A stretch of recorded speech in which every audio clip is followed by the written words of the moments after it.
Alright, hello Dankey Kang gang, and welcome to part 3 of our very special reading of State and Revolution. This is chapter 1, part 2, Special Bodies of Armed Men, Prisons, etc. Engels continues, as distinct from the old Gentile, tribal, or clan order, the state first divides its subjects according to territory.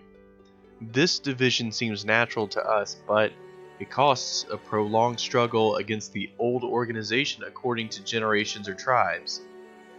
The second distinguishing feature is the establishment of a public power which no longer directly coincides with the population organizing itself as an armed force. This special public power is necessary because a self-acting armed organization of the population has become impossible since the split into classes. This public power exists in every state, which consists not merely of armed men, but also of material adjuncts, prisons, and institutions of coercion of all kinds, of which Gentile clan society knew nothing.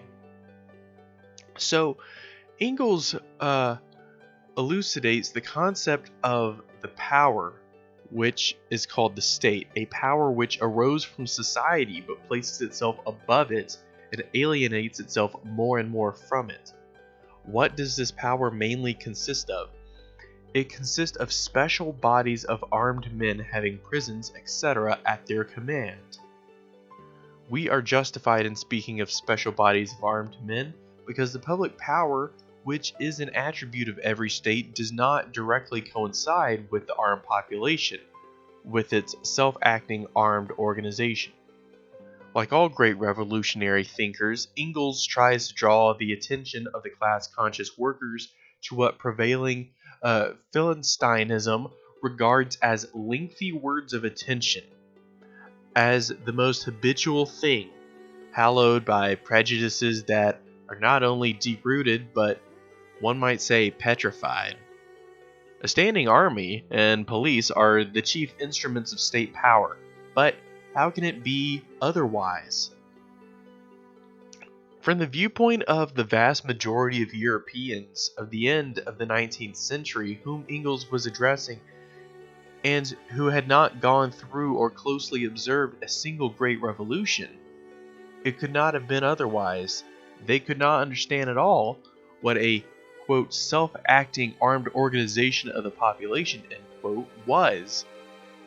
When asked why it became necessary to have special bodies of armed men placed above society and alienating themselves from it, police and standing army, the West European and Russian Philistines are inclined to utter a few phrases borrowed from Spencer or Mikhailovsky to refer to the growing complexity of social life, the differentiation of functions, and so on. Such a reference seems scientific and effectively lulls the ordinary person to sleep by obscuring the important and basic fact, namely, the split of society into irreconcilable antagonistic classes. Were it not for this split, the self-acting armed organization of the population would differ from the primitive organization of a stick-wielding herd of monkeys, or of primitive men, or of men united in clans by its complexity, its high technical level, and so on, but such an organization would still be impossible. It's impossible because civilized society is split into antagonistic and, moreover, irreconcilably antagonistic classes, whose self-acting arming would lead to an armed struggle between them. A state arises, a special power is created. Special bodies of armed men in every revolution, by destroying the state apparatus, shows us the naked class struggle. It clearly shows us how the ruling class strives to restore the special bodies of armed men which serve it, and how the oppressed class strives to create a new organization of this kind, capable of serving the exploited instead of the exploiters. So in the above argument, Engels raises theoretically the very same question which every great revolution raises before us in practice, palpability, and, what is more, on a scale of mass action, namely, the question of the relationship between special bodies of armed men and the self-acting armed organization of the population. We'll see how this question is specifically illustrated by the experience of the European and Russian Revolution.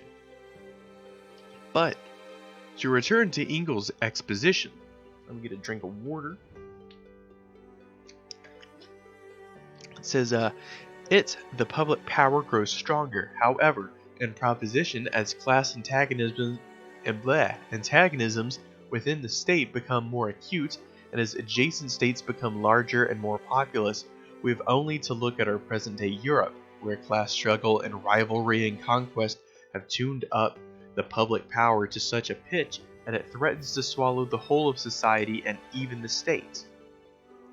This was written not later than the early 90s of the last century, Engels' last preface being dated June 16, 1891. The turn towards imperialism, meaning the complete domination of the trusts, the omnipotence of the big banks, a grand-scale colonial policy, and so forth, was only just beginning in France, and was even weaker in North America and in Germany. Since then, rivalry and conquest has taken gigantic stride, all the more because by the beginning of the second decade of the 20th century, the world had been completely divided up among these rivals and conquest, i.e., among the predatory great powers. So since then, military and naval armaments have grown fantastically in a predatory war of 1914 to 17. For the domination of the world by Britain or Germany, for the division of the spoils has brought the swallowing of all the forces of society by the rapacious state power close to complete catastrophe. Engels could, as early as 1891, point to rivalry and conquest as one of the most important distinguishing features of the foreign policy of the great powers, while the social chauvinist scoundrels have, ever since 1914, when this rivalry, many times intensified, gave rise to an imperialist war, been covering up the defense of the predatory interest of their own bourgeoisie with phrases about defense of the fatherland, defense of the republic and the revolution, etc. So, that was sort of a long-winded take, but I feel like it's important to go back and read Engels' analysis and then see how Lenin sort of applied that analysis to the imperialism scene in World War I. So, in the next part, part 4, we will talk about the state, an instrument for the exploitation of the oppressed class. So stay tuned for that.